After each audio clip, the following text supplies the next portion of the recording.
Assalamualaikum warahmatullahi wabarakatuh. Yang terhormat Bapak Ibu dosen penguji uji kinerja PPG dalam jabatan Angkatan 3 tahun 2003. Perkenalkan, saya Ratu Mas Ade Rosalia, guru kimia di SMA 12 Muara Jambi. Sekaligus saya mahasiswa PPG dalam Angkatan 3 tahun 2023. LPTK Universitas Jambi dengan NIM A2G223012.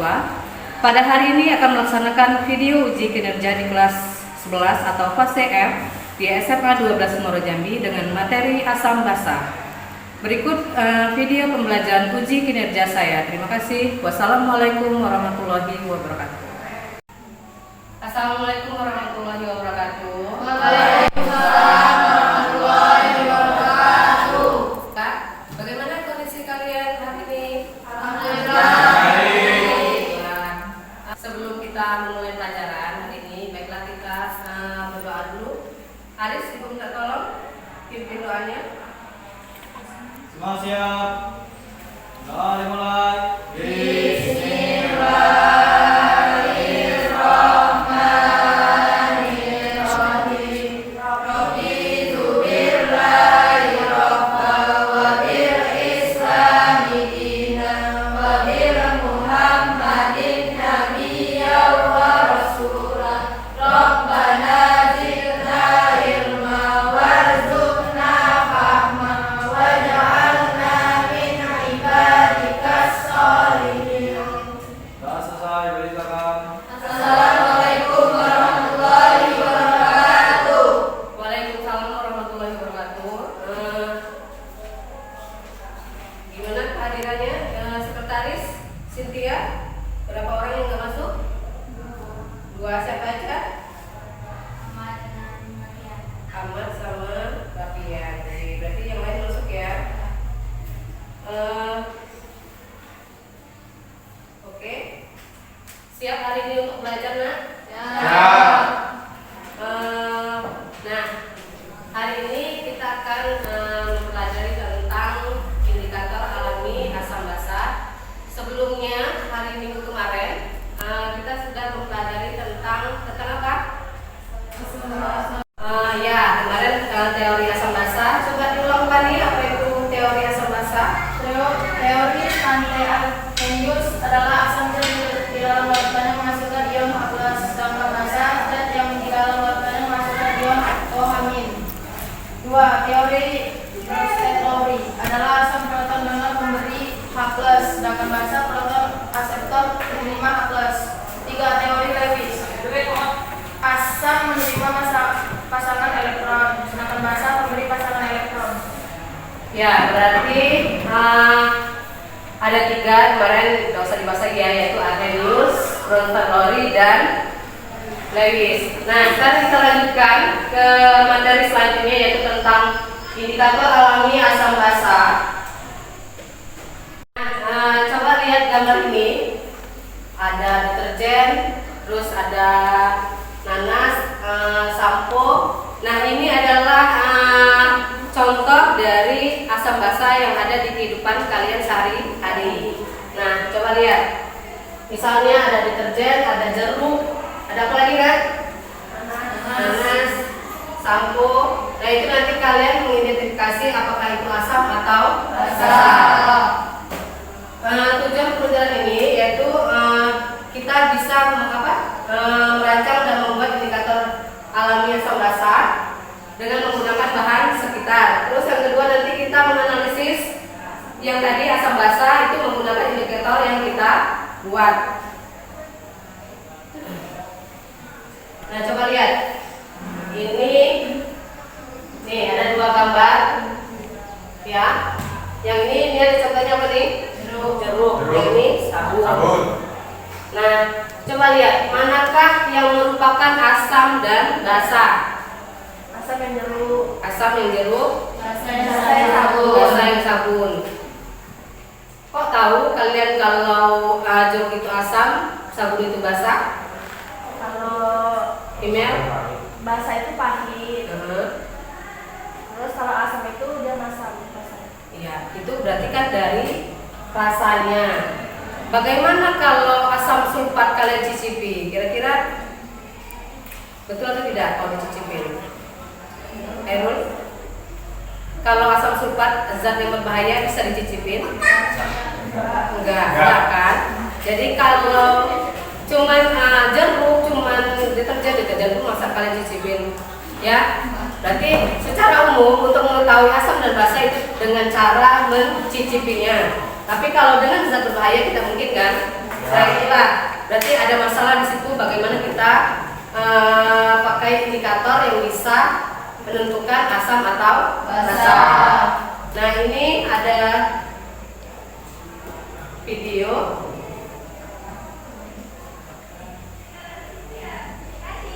Kita tonton dulu ya. Ini bukan.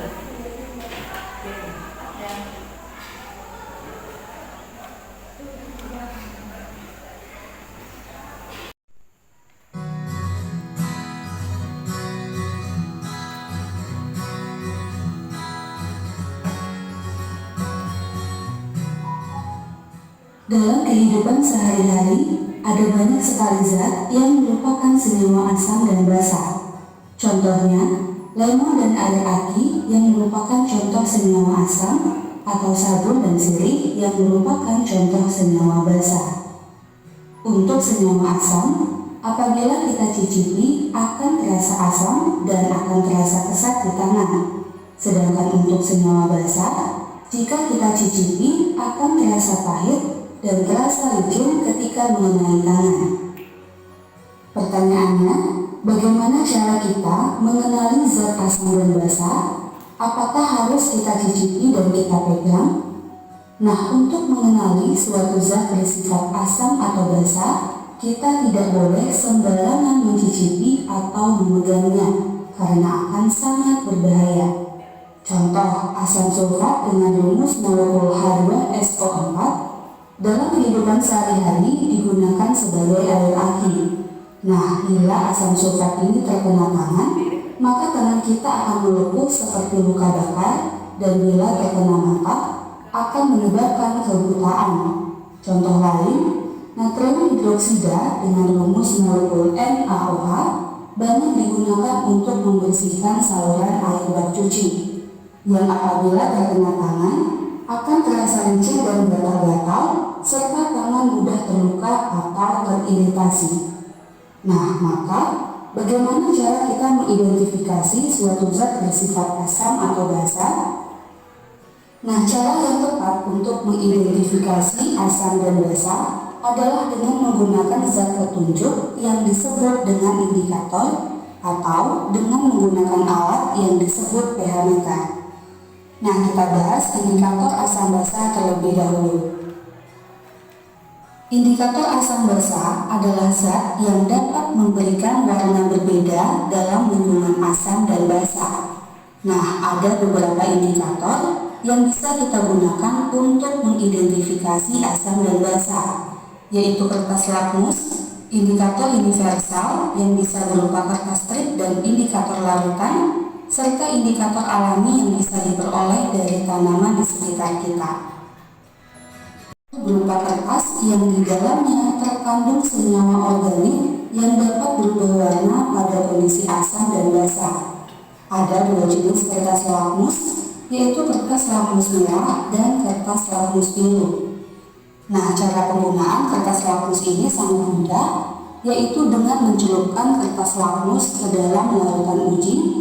Dalam hal ini, senyawa yang bersifat asam akan mengubah kertas lakmus menjadi merah, senyawa basa akan menyebabkan kertas lakmus berwarna biru, dan senyawa netral tidak mengubah kertas lakmus. Jadi kertas lakmus merah tetap berwarna merah, dan kertas lakmus biru tetap berwarna biru. Nah, dalam pengujian suatu larutan, kita harus menggunakan kedua kertas lakmus, baik kertas lakmus merah maupun kertas lakmus biru. Berikutnya kelemahan dari indikator kertas lakmus ini adalah tidak bisa mengukur pH suatu zat dengan pasti, dan hanya bisa digunakan untuk mengetahui apakah suatu zat bersifat asam, basa, atau netral. Nah, mari kita perhatikan ilustrasi gambar identifikasi asam basa berikut ini. Misalnya, terdapat 3 jenis larutan, yaitu larutan A, B, dan C dalam masing-masing tabung reaksi. Kemudian, kita celupkan kertas lapis merah dan biru ke dalam masing-masingnya dan amati perubahan warna kertas lapusnya. Nah, untuk larutan A, kertas lapis merah tetap berwarna merah dan kertas lapis biru berubah menjadi merah. Hal ini menunjukkan bahwa larutan A merupakan senyawa yang bersifat asam sehingga pH-nya pasti kurang dari 7. Kemudian untuk larutan B, kertas lapis merah berubah menjadi berwarna biru dan kertas lapis biru tetap berwarna biru.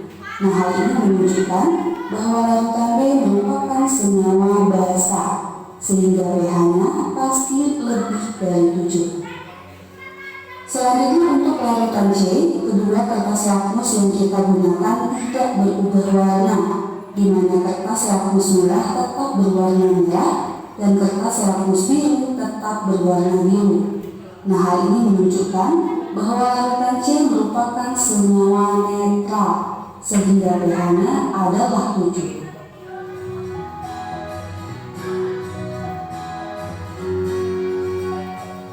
Sifat dan pH suatu larutan juga dapat ditentukan dengan menggunakan indikator universal yang merupakan campuran berbagai indikator yang dapat menunjukkan pH suatu larutan dari perubahan warnanya.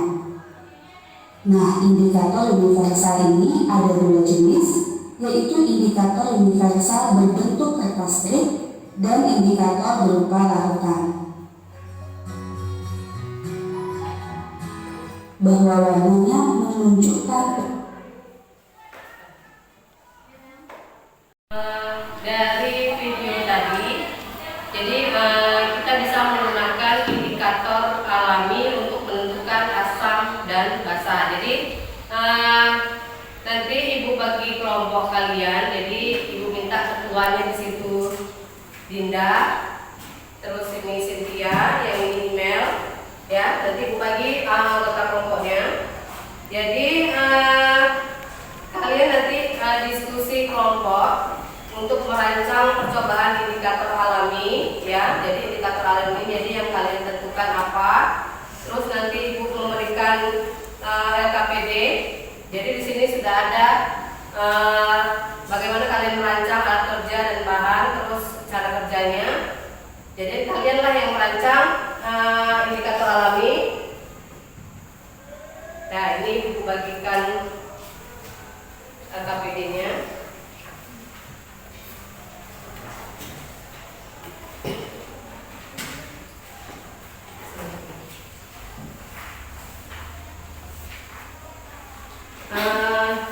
Coba lihat dulu KPD-nya bersama kelompoknya.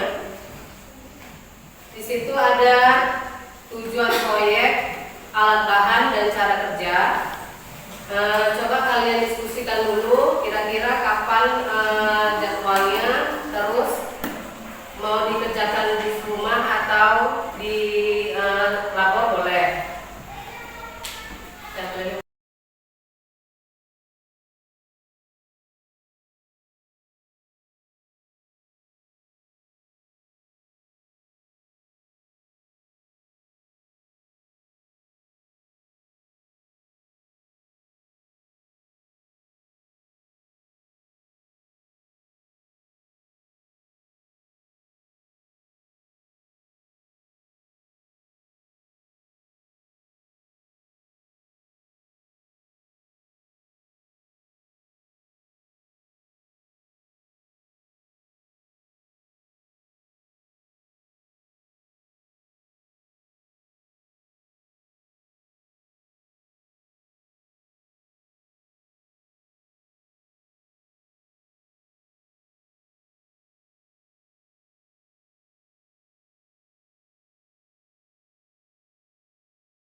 dengan indikator alami.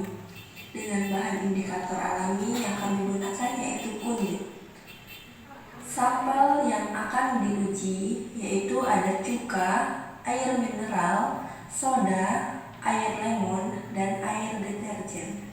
Sebelum praktikum, kami akan menjelaskan beberapa teori yang mendukung praktikum kami pada hari ini. Teori asam basa menurut Arrhenius, asam sebagai zat yang ketika dimasukkan dalam air menghasilkan ion H+.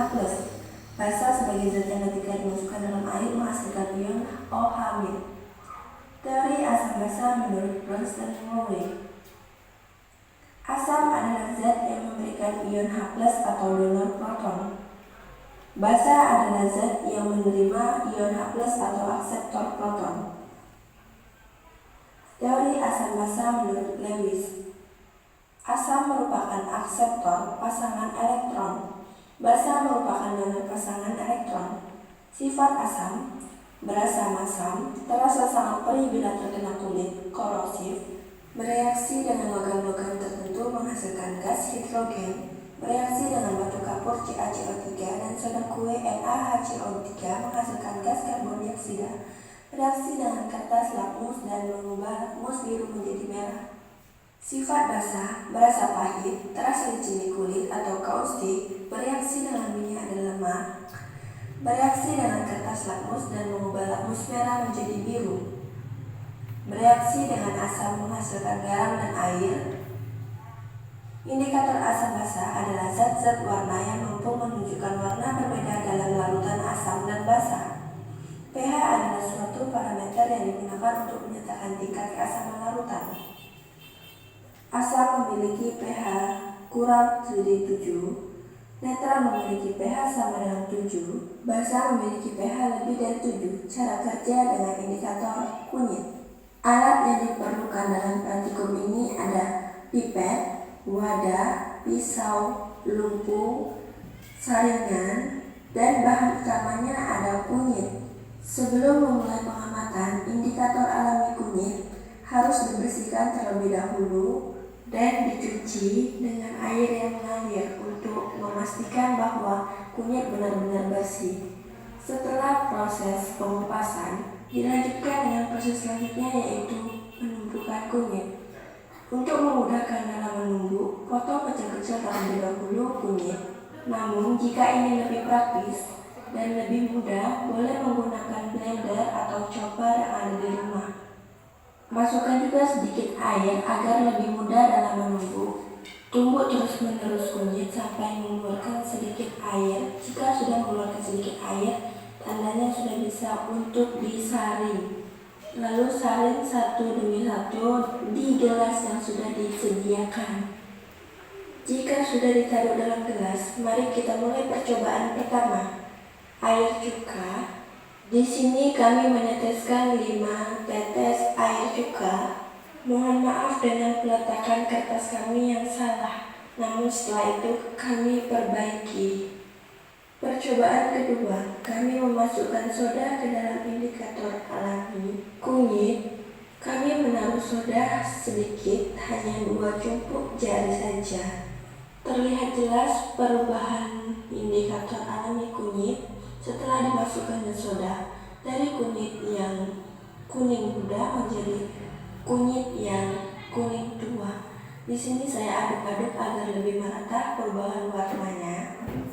Setelah itu dilanjut kami mencoba dengan air mineral. Tidak terjadi perubahan warna di sini karena yang dimasukkan hanyalah air yang netral. Dan percobaan ketiga kami memasukkan air sabun. Dan terjadilah reaksi perubahan warna saat kami memasukkan air sabun. Lanjut percobaan terakhir dengan memasukkan air jeruk. Di sini terdapat perubahan dari yang warna kuning muda menjadi kuning tua. Kami memasukkan 2 butir jeruk ke dalam larutan kunyit. Dan berikut adalah hasil-hasil percobaan tadi dari air lemon kuning muda yang berubah menjadi kuning tua, air sabun dari yang berwarna kuning muda menjadi merah, air mineral yang dari kuning muda tetap menjadi kuning muda, dan ada air soda dari kuning muda menjadi menjadi lebih mudah lagi. Ini dia 5 percobaan kami tadi mengenai indikator alami dari kunyit. Sekian hasil dari uji coba kami. Melakukan pengamatan dan mengetahui hal-hal baru itu menyenangkan loh. Sekian dan terima kasih. Bye-bye. Itu presentasi video dari kelompok 1. Sekarang saya minta kelompok 1 untuk mempresentasikan apa yang kalian rancang. Kelompok 1 silakan. Baik, assalamualaikum warahmatullahi wabarakatuh. Waalaikumsalam warahmatullahi wabarakatuh. Bisa dilihat dari kertas ini, inilah 5 hasil pengamatan kami dari indikator alami ini. Dengan gambar yang pertama, kunyit yang dilarutkan dengan cuka menjadi kuning muda. Kedua, kunyit yang dilarutkan dengan air soda menjadi kuning tua. Ketiga, kunyit yang dilarutkan dengan air mineral menjadi kuning tetap. Keempat, kunyit yang dilarutkan dengan air sabun menjadi coklat. Kelima, kunyit yang dilarutkan dengan air lemon menjadi kuning tua. Baik, dari hasil pengamatan adakah yang ingin dipertanyakan? Apakah perubahan warna indikator pada kunyit kelompok kalian sesuai dengan kajian indikator? Baik, terima kasih untuk pertanyaannya. Akan saya jawab. Karena terjadi perubahan warna, cuma di percobaan kami di basal larutan deterjen berubah menjadi coklat, sedangkan di literatur kunyit itu menjadi berubah merah di larutan basal. Ada lagi yang ingin bertanya?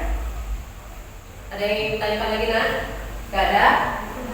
Cukup ya? Dah. Yuk, tepuk tangan untuk kelompok 1. Terima kasih atas presentasi ini kelompok 1. Kita lanjutkan ke presentasi kelompok 2. Kelompok 3.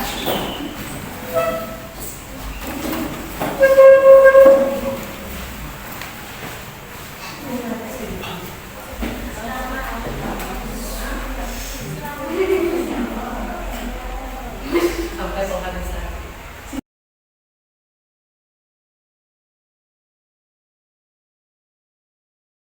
Ini video dari kelompok 2. Mari kita lihat.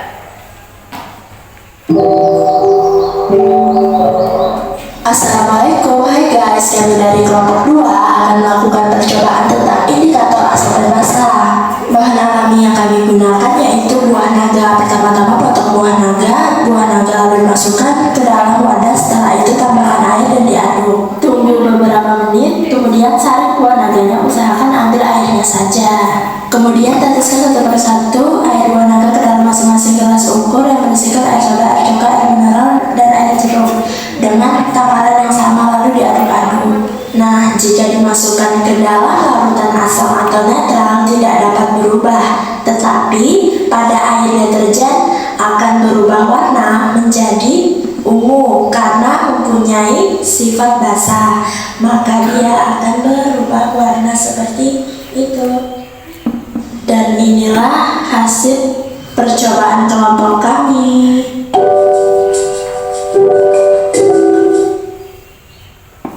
Ya, kelompok 2. Baiklah, assalamualaikum warahmatullahi wabarakatuh. Waalaikumsalam warahmatullahi wabarakatuh. Kami akan mempresentasikan indikator alami dari buah naga. Jadi, air buah naga yang dituangkan ke dalam wadah yang berisi air cuka, air jeruk, air soda, dan air mineral tidak dapat mengalami perubahan karena larutan asam dan netral tidak dapat mengalami perubahan warna. Tetapi pada air deterjen akan mengalami perubahan warna, yaitu menjadi warna ungu. Nah, dikarenakan sifat deterjen ini mempunyai sifat basah. Nah, seperti itu. Baiklah, dari masing-masing kelompok, apakah ada yang ingin bertanya? Ya, Rizka. Rina. Selain dari buah naga, adakah indikator yang lain yang bisa digunakan? Saya akan menjawab. Selain buah naga ada kol ungu, bayam ungu, dan kembang kertas. Terima kasih. Ada pertanyaan lagi, Nak? Tidak, cukup. kasih kepada kelompok 2. Kita beri tepuk tangan.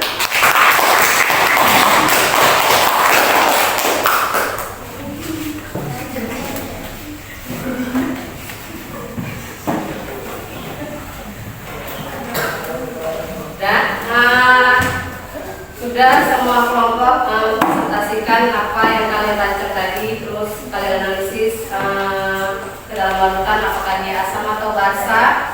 Nah, sekarang aku tanya dulu, dalam praktikum kalian kemarin, apakah ada pengalaman-pengalaman yang ingin kalian sampaikan? Ada dulu. Apa? Email? Dari pengalaman tersebut, kita bisa mengetahui bahwa dengan indikator alami bisa mengetahui dari larutan asam dan basa. Selama ini kami belum mengetahui kalau ada indikator yang bisa menentukan asam dan basa yang kami tahu dari rasanya. Kalau asam rasanya asam, kalau basa rasanya pahit. Untuk terakhir, soal evaluasi, Ibu sudah ini linknya sudah Ibu share ke grup WA kalian. Jadi kalian buka ini Google Form, kalian isi evaluasi di HP kalian. Ibu kasih waktu 5 menit.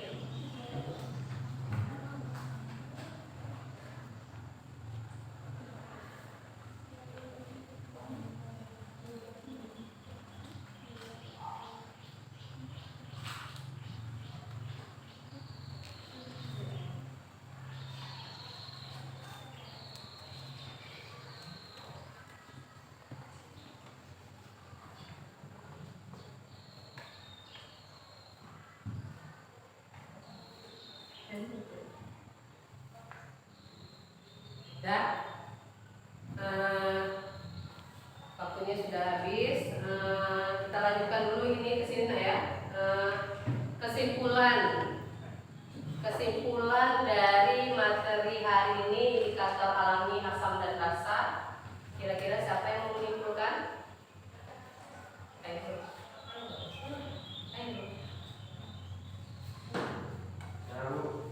Iya, Airul.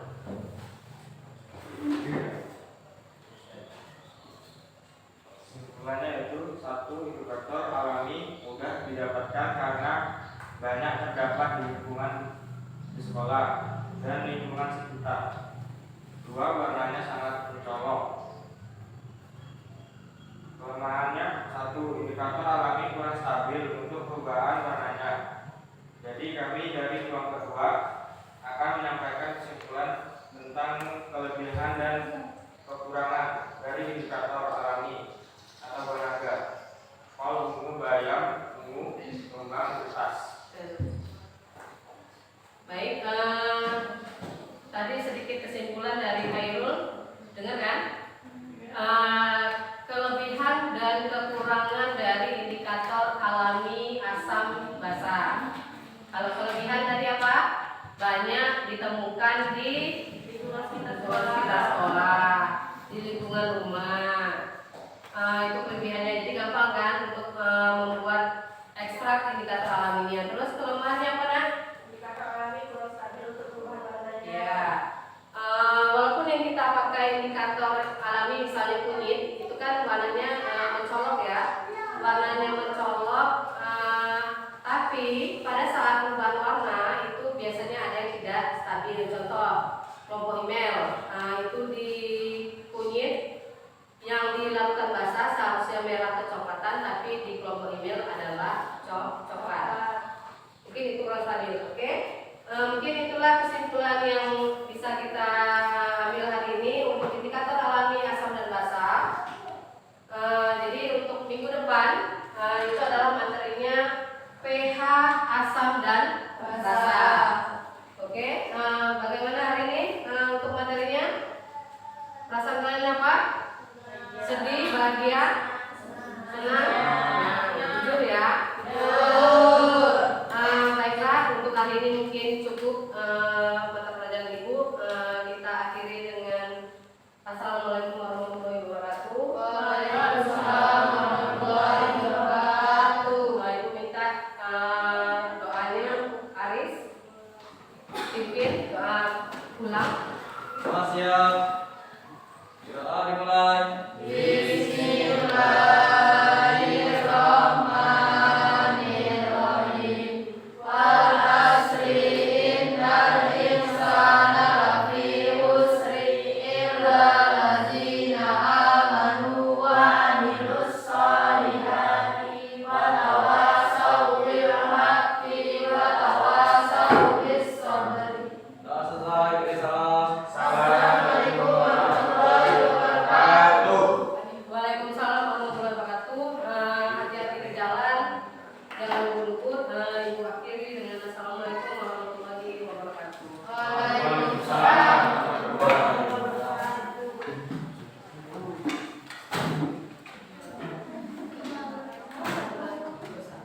tabung.